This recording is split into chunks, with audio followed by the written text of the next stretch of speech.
Good morning, welcome to Ashwitha creations. இன்றைக்கி நம்ம shell stitch எப்படி போடுறதுன்றதை பார்க்க போகிறோம். இது ஒரு அழகான ஸ்டிச்சு. மேக்ஸிமம் பேபி ப்ராஜெக்ட்டுக்கு, லேடிஸோட ப்ராஜெக்ட்லாம் இந்த ஷெல் ஸ்டிச் யூஸ் பண்ணால் ரொம்ப க்யூட்டாக இருக்கும் பண்ணுற ப்ராஜெக்ட்டு.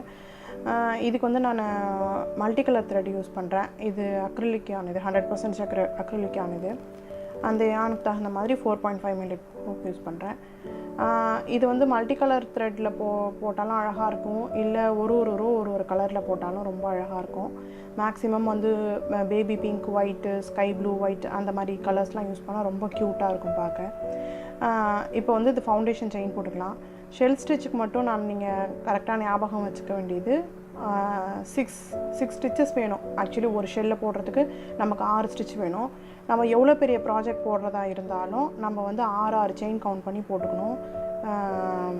எவ்வளோ பெரிய நம்ம ப்ராஜெக்ட் தகுந்த அளவுக்கு எவ்வளோ பேர் வேணுமோ 6 ஸ்டிச் தான் போடணும். அதனால் இதுக்கு கணக்கு அதெல்லாம் எப்படின்னு கிடையாது. நம்ம 6 கவுண்ட் பண்ணி போட்டுக்க வேண்டியதான். இப்போ நான் 1 2 3 4 5 15 16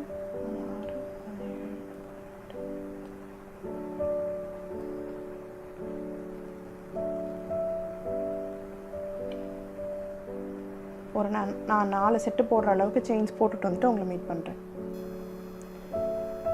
ஓகே, நான் 24 செயின்ஸ் போட்டிருக்கேன். ஃபவுண்டேஷன் செயின் 24 செயின்ஸ் போட்டிருக்கேன். இப்போ நம்ம எக்ஸ்ட்ரா ஒரு செயின் போட்டு நம்ம ஒர்க் பண்ண ஆரம்பிக்கலாம். ஏன்னா நம்ம கரெக்டாக கவுண்ட் பண்ணியிருக்கோம் இல்லையா, அதனால் ஃபஸ்ட்டு செயின்லேருந்து ஒரு சிங்கிள் க்ரோஷே போடலாம். அது ஃபவுண்டேஷன்லேருந்தே நம்ம போட ஆரம்பிக்கலாம். ஃபவுண்டேஷன் செயின்லேருந்தே ஷெல் ஸ்டிச் போட ஆரம்பிக்கலாம்.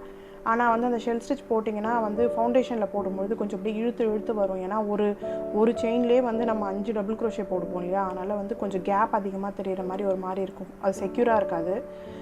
நம்ம ஸ்கார்ஃபு எந்த இது போடுறதுனாலுமே கீழே ஃபவுண்டேஷன் செயின் போட்டுட்டு மேலே ஒரு சிங்கிள் க்ரோஷே இல்லை ஹாஃப் டபுள் க்ரோஷே ஏதாவது ஒரு செக்யூர் பண்ணுறதுக்காக, ஒரு ஃபினிஷிங்க்கும் நல்லாயிருக்கும் பார்க்க. ஏதாவது ஒரு ஸ்டிச்சை போட்டுட்டு நம்ம அதுக்கப்புறம் அடுத்த ரோலேருந்து நம்ம ஷெல் ஒர்க் பண்ண ஆரம்பிச்சோன்னா க்யூட்டாக இருக்கும் பார்க்குறதுக்கு. நான் ஆக்சுவலி இந்த ஷெல் ஸ்டிச் யூஸ் பண்ணி தான் மேக்ஸிமம் பேபி ப்ராடக்ட் எல்லாமே பேபி ஐட்டம்ஸ் பண்ணுவேன். ஏன்னா பார்க்க க்யூட்டாக இருக்கும். நான் ஒரு ஸ்கார்ஃப் கூட பண்ணியிருக்கேன். இதில் ரொம்ப அழகாக இருக்கும் பார்க்க. மல்டி கலர் த்ரெட் வச்சு யூஸ் பண்ணோன்னா ஒரு ஷெல்லும் ஒரு கலரில் அந்த மாதிரி பார்க்க ரொம்ப அழகாக இருக்கும். நம்மளோட சூஸ் பண்ணுறதை பொறுத்து தான் கலர்ஸ். நம்ம எந்த மாதிரி கலர்ஸ் வேணுமோ நம்ம அந்த மாதிரி போட்டுக்கலாம். ப்ளெயினாக போட்டாலும் நல்லாயிருக்கும். ஒரு ரோ ஒரு கலரில், இன்னொரு ரோ அடுத்த கலரில் அந்த மாதிரி போட்டாலும் நல்லாயிருக்கும். ஓகே, நான் இந்த ரோ ஃபுல்லாக சிங்கிள் க்ரோஷே போடுங்க. எண்டில் எப்படி ஆரம்பிக்கணுன்றதை சொல்கிறேன். ஓகே, நான் இந்த சிங்கிள் க்ரோஷே ரோ ஃபுல்லாக கம்ப்ளீட் பண்ணிட்டேன் பாருங்கள். இப்போ நம்ம அடுத்த ஒர்க் பண்ண ஆரம்பிக்கலாம். நம்ம செயின் 1 போட்டு நம்ம டர்ன் பண்ணிக்கலாம். இப்போ நம்ம ஸ்டிச் ஒர்க் பண்ண ஆரம்பிப்போம். இப்போ என்ன பண்ணோன்னா, ஃபர்ஸ்ட் செயின் இருக்கு இல்லையா, ஃபர்ஸ்ட் ஸ்டிச்சில் ஒரு சிங்கிள் க்ரோஷே போட்டுக்கலாம். ஓகே, அதுக்கப்புறம் 2 ஸ்டிச்சை ஸ்கிப் பண்ணிவிட்டு தேர்ட் ஸ்டிச்சில் 5 டபுள் க்ரோஷே போட போகிறோம். 5 டபுள் க்ரோஷே தான் ஒரு ஷெல்லு. இது ஃபுல்லாக நம்ம பேசிக் ஸ்டிச்சஸ் தான். பேசிக் நம்ம ஏற்கனவே பார்த்துருப்போம். அதுதான் பேசிக். தெரியாதவங்களுக்கு நான் டிஸ்கிரிப்ஷனில் லிங்க் கொடுத்துருக்கேன், பாருங்கள். 4 ஓகே, 5 டபுள் க்ரோஷே போட்டாச்சு. போட்டுட்டு 2 செயினை, அதுக்கு அடுத்து இருக்கிற 2 செயினை ஸ்கிப் பண்ணிக்கலாம். ஸ்கிப் பண்ணிவிட்டு தேர்ட் செயினில் நம்ம ஒரு சிங்கிள் க்ரோஷே பண்ண போகிறோம். அதாவது ஒரு ஷெல்லை கம்ப்ளீட் பண்ணுறோம், போட்டு கம்ப்ளீட் பண்ணுறோம். பார்த்திங்கன்னா தெரியும், ஒரு ஹாஃப் சிப்பி மாதிரி அழகாக இருக்கும் பார்க்கறது. நல்லாயிருக்கும் இது போட்டிங்கன்னா. அடுத்த 2 ஸ்டிச்சை ஸ்கிப் பண்ண போகிறோம். தேர்ட் ஸ்டிச்சில் நம்ம ஒரு 5 டபுள் க்ரோஷே போட போகிறோம். இதில் ஷெல்லில் நிறைய வெரைட்டிஸ் இருக்குங்க. நல்லாயிருக்கும். போட நம்ம பழகிட்டோன்னா ரொம்ப சிம்பிளாக க்யூட்டாக இருக்கும் பார்க்குறதுக்கு. நிறைய வெரைட்டிஸ் இருக்குது, நம்ம போடலாம் ஷெல்லில். Okay, 5 okay. அடுத்த 2 செயினை ஸ்கிப் பண்ண போகிறோம். தேர்ட் செயினில் ஒரு சிங்கிள் க்ரோஷே பண்ண போகிறோம். இதுதான் இந்த ரோ ஃபுல்லாக கண்டினியூ பண்ண போகிறோம். இப்போ நம்ம 2 ஷெல் போட்டிருக்கோம். இந்த ரோ ஃபுல்லாக கம்ப்ளீட் பண்ணுங்கள். எண்டில் எப்படி வந்திருக்குன்றதை காட்டுறேன். ஓகே, நான் ஷெல் போட்டு கம்ப்ளீட் பண்ணிட்டேன். இப்போ கடைசி 2 ஸ்டிச் இருக்கும். அதில் லாஸ்ட் ஸ்டிச் இருக்கு இல்லையா, அதில் ஒரு சிங்கிள் க்ரோஷே பண்ணிக்கலாம். ஓகே, சிங்கிள் க்ரோஷே பண்ணியாச்சு. இப்போது நம்ம இந்த ஷெல்லை முடிச்சாச்சு. இப்போது நம்ம டர்ன் பண்ணி ஷெல் எப்படி ஒர்க் பண்ணுறது நம்ம பண்ணிக்கலாம், கற்றுக்கலாம். செயின் 1 போட்டு டர்ன் பண்ணிக்கலாம். ஆக்சுவலி வந்து என்னென்னா இந்த கார்னர் இருக்கு இல்லையா, இதையும் நம்ம ஸ்கிப் பண்ணிடக்கூடாது. இந்த செகண்ட் ரோவில் பார்த்தீங்கன்னா நம்ம வந்து ஷெல்லை வந்து இந்த 2 ஷெல்லுக்கு நடுவில் இருக்கிற ஸ்பேஸில் தான் ஒர்க் பண்ணுவோம். சிங்கிள் க்ரோஷேவே இந்த டாப் ஆஃப் த ஷெல்லில் போடுவோம். அப்போது இந்த கார்னர் ஸ்பேஸையும் நம்ம விட்டுட்டோம்னா நல்லா இருக்காது. அதனால் இங்கே ஒரு ஹாஃப் ஷெல் நம்ம போட்டுக்கலாம். ஹாஃப் ஷெல்னால் 3 டபுள் க்ரோஷே தான் ஹாஃப் ஷெல்லு. இப்போ நம்ம ஏற்கனவே ஒரு செயின் போட்டிருக்கோம், 2 செயின் போட்டு 3 செயின்ஸ் வந்து ஒரு டபுள் க்ரோஷே நம்ம ஏற்கனவே சொல்லியிருக்கோம் இல்லையா. நம்ம லாஸ்ட் ரோவில் போட்ட சிங்கிள் க்ரோஷேயில் இன்னும் 2 டபுள் க்ரோஷே போட்டுக்கலாம்.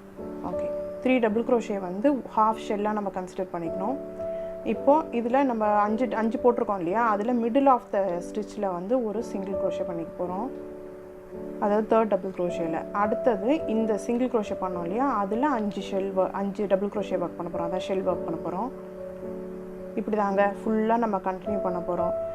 அந்த கார்னர் மட்டும் நம்ம ஸ்கிப் பண்ணிடக்கூடாது. ஏன்னா அந்த கார்னர் கொஞ்சம் நம்ம ஸ்கிப் பண்ணிட்டோம்னா நம்ம ஸ்கார்ஃப்லாம் ஒர்க் பண்ணும்போது பார்த்திங்கன்னா கொஞ்சம் மொட்டையாக அசிங்கமாக இருக்கிற மாதிரி இருக்கும்.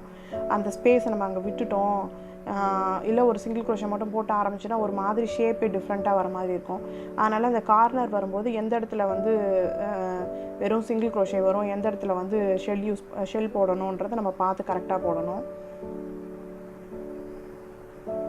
2 3 4 5. அப்படி இல்லைன்னா நம்ம கார்னரில் வந்து ஷெல் வேண்டாம், ஒரு டபுள் க்ரோஷே மட்டும் போடலாம்னா நம்ம செயின் போடும்போதே 2 கார்னர்லேயும் டபுள் க்ரோஷேக்கு நம்ம எக்ஸ்ட்ரா 2 செயினை போட்டுட்டு ஆரம்பிக்கிறதே ஒரு டபுள் க்ரோஷே போட்டு அதுக்கப்புறத்துலேருந்து நம்ம ஷெல் ஒர்க் பண்ணுற மாதிரி ஆரம்பிக்கலாம். அது ஏதாவது ஒரு நம்ம ஸ்கார்ஃப் போடும்போது நான் உங்களுக்கு அது எப்படி போடணுன்றதை நான் எக்ஸ்பிளைன் பண்ணுறேன். ஓகே, ஷெல் முடிச்சாச்சு. இப்போது அந்த டாப் ஆஃப் த ஷெல்லில் வந்து நம்ம ஒரு சிங்கிள் க்ரோஷே பண்ணுறோம். ஓகே, இப்போ நம்ம இந்த எண்டுக்கு வந்திருக்கோம். இதில் நம்ம ஃபர்ஸ்ட் ஸ்டிச்சில் வந்து நம்ம ஒரு சிங்கிள் க்ரோஷே பண்ணியிருக்கோம் இல்லையா, அதில் நம்ம இப்போ ஒரு ஹாஃப் ஷெல் போட போகிறோம், that is 3 double crochet. Okay, முடிச்சாச்சு. அவ்வளோதாங்க, முடிச்சாச்சு. பாருங்கள் எப்படி இருக்குன்னு சொல்லிட்டு, ஒரு ரோவும் எப்படி இருக்குன்னு. ஒரு ரோ ஷெல் இது, அடுத்த ரோ ஷெல் அது பக்கத்துலேயே அந்த ஸ்பேஸ்லேயே நம்ம ஆரம்பிச்சிருக்கோம். இதை வந்து ஒரு ரோ பிங்க்கு ஒரு ரோ ஒயிட் போட்டிங்கன்னா ரொம்ப அழகாக இருக்கும். பேபி பிளாங்கெட்லாம் இதில் பண்ணுவாங்க, ரொம்ப க்யூட்டாக இருக்கும், பார்க்க அழகாக இருக்கும். தெரியுதுங்களா, நல்லாயிருக்கு. இப்போ நெக்ஸ்ட் ரோ எப்படி ஆரம்பிக்கிறதுன்னு பார்க்கலாம். ஒரு செயின் போட்டு நம்ம டர்ன் பண்ணிக்கலாம். இப்போ போன ரோவில் வந்து நம்ம இங்கே ஷெல் போட்டோம் இல்லையா, அப்போ இந்த ரோவில் வந்து நமக்கு இங்கே சிங்கிள் க்ரோஷே தான் போட போகிறோம். அப்போது சிங்கிள் க்ரோஷேவே மறக்காமல் இந்த 3 செயினில் நடு ஸ்டிச் ஏதோ அந்த ஸ்டிச்சில் நம்ம ஒரு சிங்கிள் க்ரோஷே போட்டுட்டு ஒர்க் பண்ண ஆரம்பிக்க போகிறோம். இது தாங்க, ஒரு ரோ வந்து நம்ம கார்னரில் ஷெல் போடுவோம், ஒரு ரோவில் வந்து சிங்கிள் க்ரோஷே போடுவோம். அது எப்படி இருக்குன்றதை நம்ம மாற்றி போட போகிறோம். இது தாங்க ஷெல் ஸ்டிச்சு, ரொம்ப க்யூட்டாக இருக்கும், போடுங்க. அடுத்து வந்து இந்த ஷெல் ஸ்டிச்சை வச்சு ஏதாவது ஒரு நல்ல ப்ராஜெக்ட் ஒன்று நான் உங்களுக்கு எப்படி பண்ணுறதுன்றதை சொல்கிறேன். போட்டு பாருங்கள், உங்களுக்கு எல்லோரும் பிடிச்சிருக்குன்னு நினைக்கிறேன். இந்த வீடியோ உங்களுக்கு எல்லாருக்கும் பிடிச்சிருக்குன்னு நினைக்கிறேன். மறக்காமல் என் சேனலை சப்ஸ்கிரைப் பண்ணுங்கள். நெக்ஸ்ட் அழகான ஒரு ப்ராஜெக்டோடு உங்களை மீட் பண்ணுறேன். தேங்க்யூ.